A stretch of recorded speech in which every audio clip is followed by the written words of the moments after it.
Dans cette capsule, nous verrons les différentes dimensions du développement global de l'enfant et comment chacune d'elles est soutenue par le milieu éducatif de garde.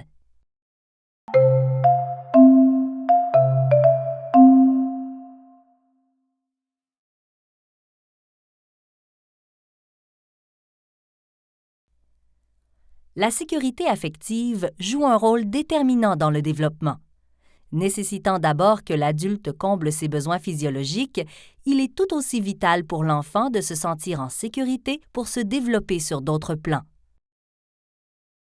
Afin de bien soutenir le développement de la dimension affective, il est essentiel que le personnel éducateur et les RSG établissent d'abord un lien de confiance avec l'enfant.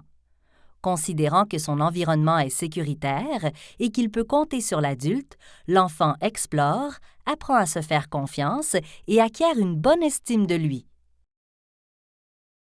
Bienveillant, l'adulte lui permet de développer sa capacité d'exprimer et contrôler ses émotions en le guidant vers des manières efficaces et constructives de les vivre. Au travers les différentes situations, il apporte un point de vue positif, ce qui aide l'enfant à développer sa capacité à gérer les changements. Renforçant son estime de soi, le personnel éducateur et les RSG permettent à l'enfant de découvrir qui il est et en quoi il est unique. Afin de bien soutenir le développement de la dimension physique et motrice, le personnel éducateur et les RSG amènent d'abord l'enfant à vivre des expériences sensorielles. Voir, sentir, toucher, entendre et goûter permettent l'émergence des différentes habiletés motrices qu'il acquiert au cours de la petite enfance. L'environnement physique et humain dans lequel il évolue en milieu de garde l'expose à différentes stimulations favorisant sa mobilité, sa motricité globale, sa motricité fine, l'établissement progressif d'une préférence manuelle, ainsi que d'une conscience corporelle, préalablement requise pour s'engager dans des sports.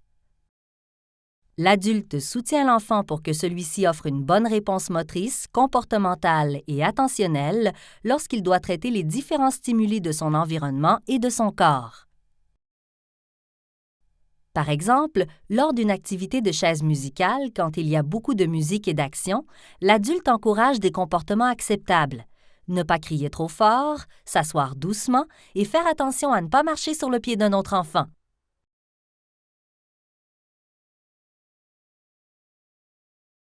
Dans le milieu de garde où les défis engendrés par la vie de groupe sont nombreux, l'enfant a besoin d'être guidé par l'adulte pour apprendre à entretenir des relations souples et harmonieuses avec ses pairs. Le fait de rassembler des enfants ne suffit pas à assurer leur socialisation.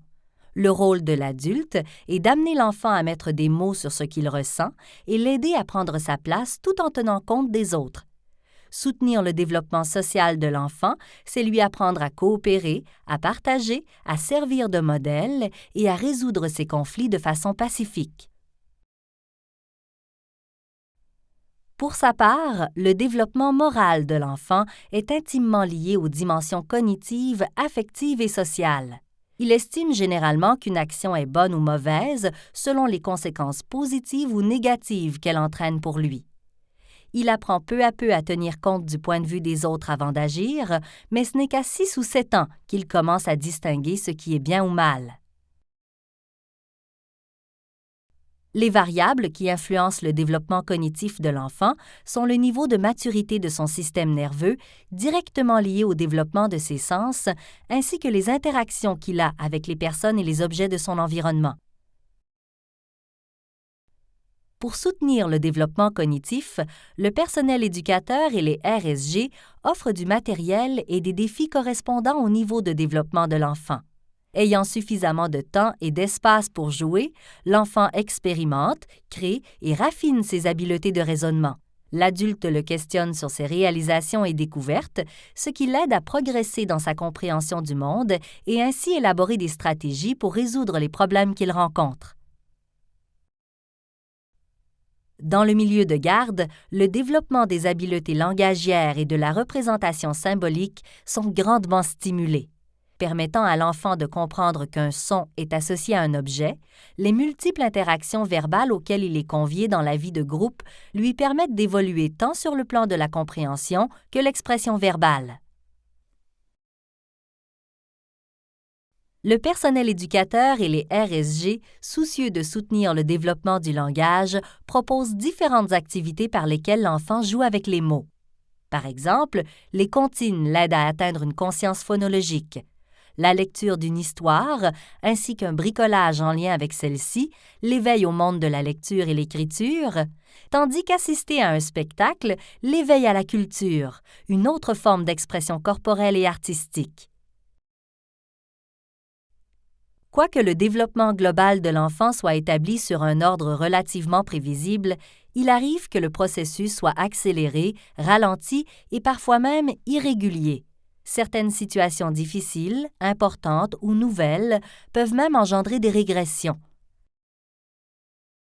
Afin d'éviter la pression liée à la performance, le personnel éducateur et les RSG offrent aux enfants des occasions de se développer sur tous les plans sans toutefois chercher à accélérer leur développement.